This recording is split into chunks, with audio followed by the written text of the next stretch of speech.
السلام علیکم ویورز۔ مطالعہ پاکستان اور تاریخ کی ویڈیو کے ساتھ اور سبق کے ساتھ ہم آپ کی خدمت میں حاضر ہیں۔ آج کے لیسن کے اندر ہم مطالعہ پاکستان اور تاریخ کے حوالے سے چند سوالات کو اور MCQs کو دیکھیں گے۔ یہ اس کا پہلا حصہ ہے، انشاءاللہ دوسرا حصہ بھی جلد آپ کی خدمت میں پیش کیا جائے گا۔ 1918 میں پہلی جنگ عظیم انگریزوں کی جیت پر ختم ہوئی۔ تو اس میں یہ جو MCQs ہے یہ صحیح ہے یا غلط ہے؟ تو یہاں پر آپ کہیں گے یہ غلط ہے، کیونکہ پہلی جنگ عظیم 1918 میں ختم نہیں ہوئی تھی، بلکہ 1857 میں ختم ہوئی تھی۔ محمد علی جوہر نے تحریک خلافت کے دوران زبردست کردار ادا کیا۔ محمد علی جوہر نے کس کے دوران؟ تحریک خلافت کے دوران۔ تو بالکل یہ درست ہے۔ مصطفیٰ کمال اتا ترک نے ترکی میں انقلاب برپا کیا۔ صحیح، چاہے وہ جیسا بھی انقلاب تھا لیکن انہوں نے ایک قسم کا انقلاب لایا۔ ریشمی رومال تحریک 1905 میں شروع کی گئی۔ غلط۔ خلافت کمیٹی اور کانگریس نے قانون 1919 کے تحت انتخابات میں حصہ لیا۔ غلط، کیونکہ ان دونوں نے اس کا بائیکاٹ کر دیا تھا، اس قانون کے خلاف احتجاج کیا تھا۔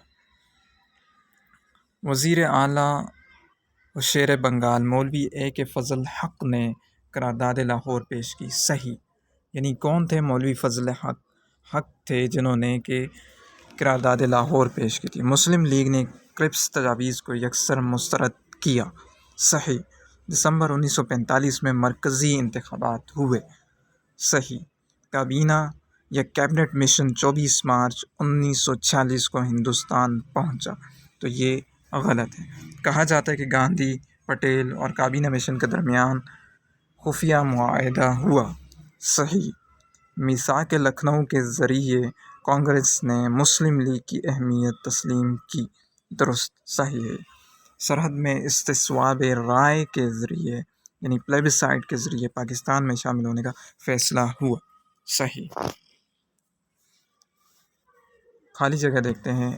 کانگریس اور مسلم لیگ کے علاوہ دیگر جماعتوں نے بھی کرپس تجاویز کو مسترد کیا، یعنی کانگریس نے بھی اور مسلم لیگ نے بھی اور جتنی بھی جماعتیں تھیں ان سب نے کرپس کی تجاویز کو مسترد کیا۔ فروری 1946 میں صوبائی انتخابات ہوئے۔ عبوری حکومت میں خزانے کا محکمہ مسلم لیگ کے ہاتھ آیا، یعنی خزانے کے محکمے کے حوالے سے سب جانتے ہیں کہ وہ مسلم لیگ کے ہاتھ میں آیا تھا۔ 15 اگست 1947 کو ہندوستان کو آزادی دی گئی۔ تشکیل پاکستان کے بعد دسمبر 1947 میں قائد اعظم نے مسلم لیگ کی تنظیم نو کی۔ تشکیل پاکستان کے بعد یعنی جو دسمبر آیا اس سال کا، تو اس میں قائد اعظم نے مسلم لیگ کی تنظیم نو کی۔ پنجاب میں ڈیش نے مزارعین کے مفادات کا تحفظ کیا۔ تو لارنس صاحب تھے، انہوں نے مزارعین کے مفادات کا تحفظ کیا۔ انگریزوں کی حکومت نے دیش تعلیمی اداروں کی خوب حوصلہ افزائی کی۔ تو مشنری یعنی جو تبلیغی قسم کے ادارے تھے ان کی انہوں نے انگریزوں کی حکومت نے حوصلہ افزائی کی۔ ہندوستانیوں کو ذہنی طور پر تبدیل کرنے کے لیے مغربی طرز تعلیم کو رائج کیا گیا۔ لارڈ ڈلہوزی نے 1854 میں محکمہ پبلک ورکس کی بنیاد ڈالی۔ کب؟ 1854 میں، یعنی جنگ آزادی سے قبل لارڈ ڈلہوزی نے پبلک ورکس کی بنیاد ڈالی۔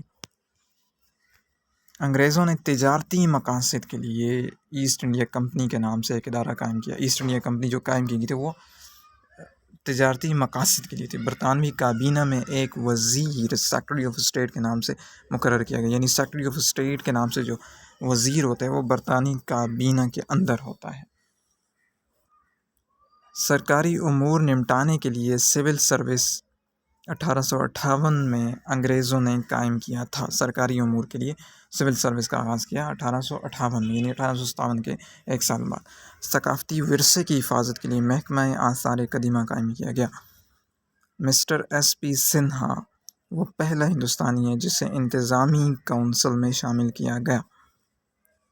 پاک و ہند میں پہلا سرکاری قانونی ایکٹ 1858 کہلاتا ہے، یعنی پہلا سرکاری قانونی ایکٹ، کیونکہ سرکار تبھی بنی تھی جبکہ جنگ آزادی کے بعد مسلمانوں کی حکومت کو ختم کر دیا گیا تھا، تو 1857 کے بعد 1858 کے اندر پہلا سرکاری قانون ایکٹ لایا گیا۔ ایجوکیشنل کانفرنس کا اجلاس ہر ماہ باقاعدگی سے منعقد ہوتا تھا، غلط۔ سر سید کے تعلیمی اداروں نے مولانا محمد علی جوہر جیسے لوگ پیدا کیے، صحیح۔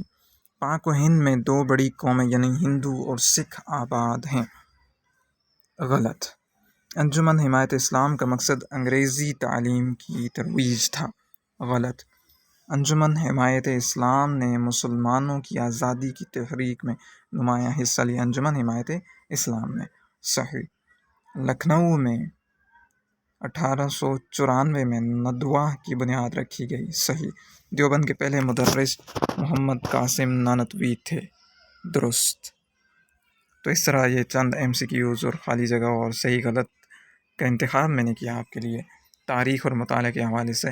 تو انشاءاللہ اس کے دوسرے حصے کے ساتھ ہم آپ کی خدمت میں جلد حاضر ہوں گے۔